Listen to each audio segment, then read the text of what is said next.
তিনটা ইবাদতের স্বাদ খুব দ্রুততার সাথে বান্দা পায়, নগদে পায়। এর ভিতরে একটা হলো সিজদা, আরেকটা হলো এতেকাফ। এতেকাফ কত রমজান থেকে করা উত্তম, এতেকাফ অবস্থায় কি কি করা যায় আর কি কি করা যাবে না একটু জানাবেন। কারণ আমাদের সমাজে এতেকাফ নিয়ে অনেক ভুল শর্ত দেওয়ায় অনেকে ভয় আর এতেকাফ করতে চায় না। ভাইরে, তিনটা ইবাদতের স্বাদ খুব দ্রুততার সাথে বান্দা পায়, নগদে পায়। এর ভিতরে একটা হলো সিজদা, নামাজ। একটু আগে বললাম, যদি সুন্দর করে পড়েন আপনি নগদে স্বাদ পাবেন। একটু লম্বা সিজদা দিয়ে একটু চোখের পানি ফেলায় দেখেন, আল্লাহর কাছে খুব স্বাদ পাবেন, তৃপ্তি পাবেন। আরেকটা হলো এতেকাফ। এতেকাফ, সুবহানাল্লাহ, এর স্বাদ যে পাইছে তাকে আর কেউ বেঁধে রাখতে পারবে না। আমার বুঝ জ্ঞান হয়েছে থেকে আমার আব্বা জান রহমতুল্লাহ আলাইকে আমি দেখেছি, আব্বা রমজানে সবসময় এতেকাফ করতেন। সচরাচর কোনো বিশেষ বিপদ না হলে তিনি এতেকাফ ছাড়তেন না।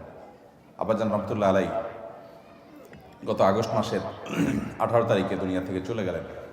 কয়েক মাস হলো। গত রমজানে আল্লাহর বান্দা ক্যান্সারে আক্রান্ত, গ্রামের বাড়ি পাঠাইছি আমি, ডাক্তার বলছে অবস্থা ভালো না, লক্ষণ ভালো না, একটু গ্রাম থেকে ঘুরে আসো। আমি গ্রামে পাঠাইছি, উনি গিয়ে মসজিদে এতেকাফ বসে গেছে এবং শেষ দশক পুরাটা মসজিদে এতেকাফ করলেন। মারাত্মক ব্যথা, ক্যান্সারের পেইন। আমি বলছি কিভাবে এতেকাফ বসছে উনি? আম্মা বলে যে উনি এতেকাফ বসছে, উনি বলে যে আমি ভালো আছি, তোমাদের টেনশন করা লাগবে না, এতেকাফ ছাড়া আমি থাকতে পারবো না। শেষ দশক পুরোটা এতেকাফ করলেন। আজকের এই রমজানে আল্লাহর বান্দা কবরের বাসিন্দা।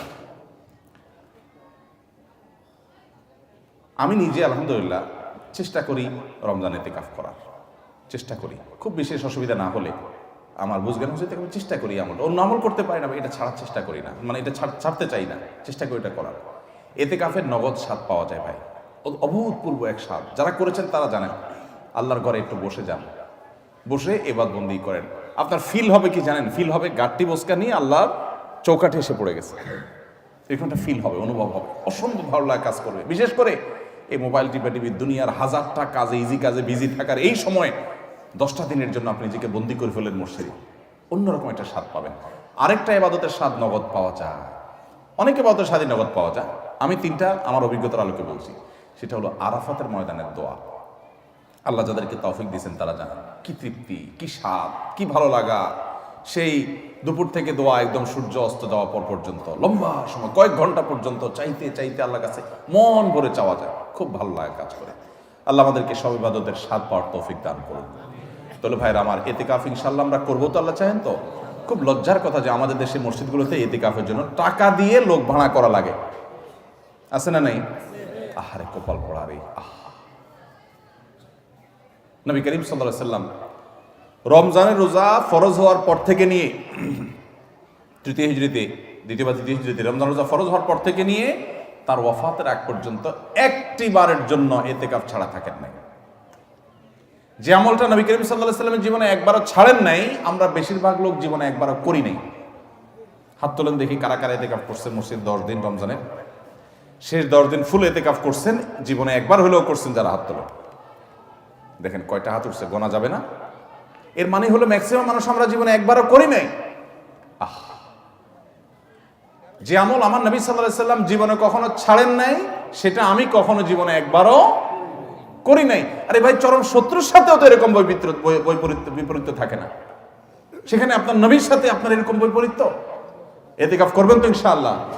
আপনি কিসের বিজি? আপনি আমার নবীর চাইতে আপনি বেশি বিজি, যিনি কাফাতুন নাসের কাছে রাসূল হয়ে এসেছেন, যিনি রাহমাতুল লিল আলামিন ছিলেন, গোটা পৃথিবীর মানুষের জিম্মাদারি যার মাথায় ছিল, মদিনা রাষ্ট্রের প্রধান যিনি ছিলেন, শেষ 10 দিন আসছে সব কাজ বন্ধ, মসজিদে এসে পড়ে যেতেন।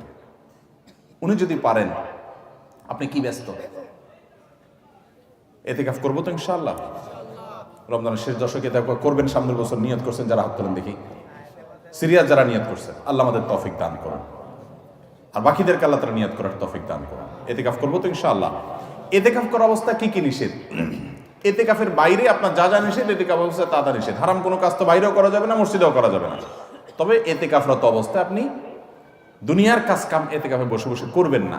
একান্ত যেটা বাধ্য, আপনার ব্যবসা বাণিজ্য অন্যান্য কাজ যেগুলো না করলে নয়, আপনি মসজিদে বসে ওইটার উপর আপনার ডিপেন্ডেন্ট, আপনার চলতে হয়। আপনি জরুরি 2-4টা কাজ করা লাগলো, সেগুলো করলেন। ওখানে বসে বসে আপনি রীতিমতো এটা দোকান বানায় ফেলবেন না আর কি। ওখানে বসে দুনিয়াবি প্রয়োজনীয় কাজগুলো আপনি সারতে পারবেন, যেগুলো আপনার জন্য জরুরি সেগুলো আপনি করতে পারবেন। এছাড়া আপনি মসজিদের ভিতরে নিজেকে আবদ্ধ করে ফেলবেন। এটা করবেন হলো 20 রমজান সূর্য অস্ত যাওয়ার আগে আগে মসজিদে ঢুকবেন। 20 রমজান সূর্য অস্ত যাওয়ার আগে আগে মসজিদে ঢুকবেন। এরপর থেকে সূর্য ঈদের চাঁদ দেখা যাওয়ার আগ পর্যন্ত মসজিদে থাকবেন। ঈদের চাঁদ দেখা যাওয়ার সংবাদ শুনছেন, এরপর বের হয়ে যাবেন। এই 10 দিন আপনি মসজিদে অবস্থান করবেন, নিজেকে সেখানে আবদ্ধ করে রাখবেন। এবং এর মধ্যে আপনি বাহিরে যাবেন না। বাহিরে যাবেন টয়লেটের জন্য, পেশাব পায়খানা করার জন্য, একান্ত জানা হলো না সেই জন্য যাবেন। এমনকি খাবারটা এনে দেওয়ার লোক থাকলে আপনি বাসায়ও যাবেন না।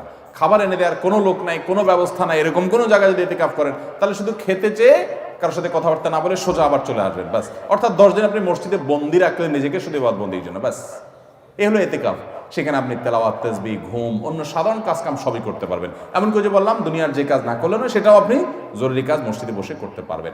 বাইরে যে দোকানদারি করতে পারবেন না 10 দিনের জন্য। করবো তো ইনশাআল্লাহ। ইতিকাফের ফজিলত হলো নবী করিম সাল্লাল্লাহু আলাইহি ওয়াসাল্লাম জীবনে কখনো ছাড়েন না। আল্লাহ আমাদেরকে আমলটা করার তৌফিক দান করুন।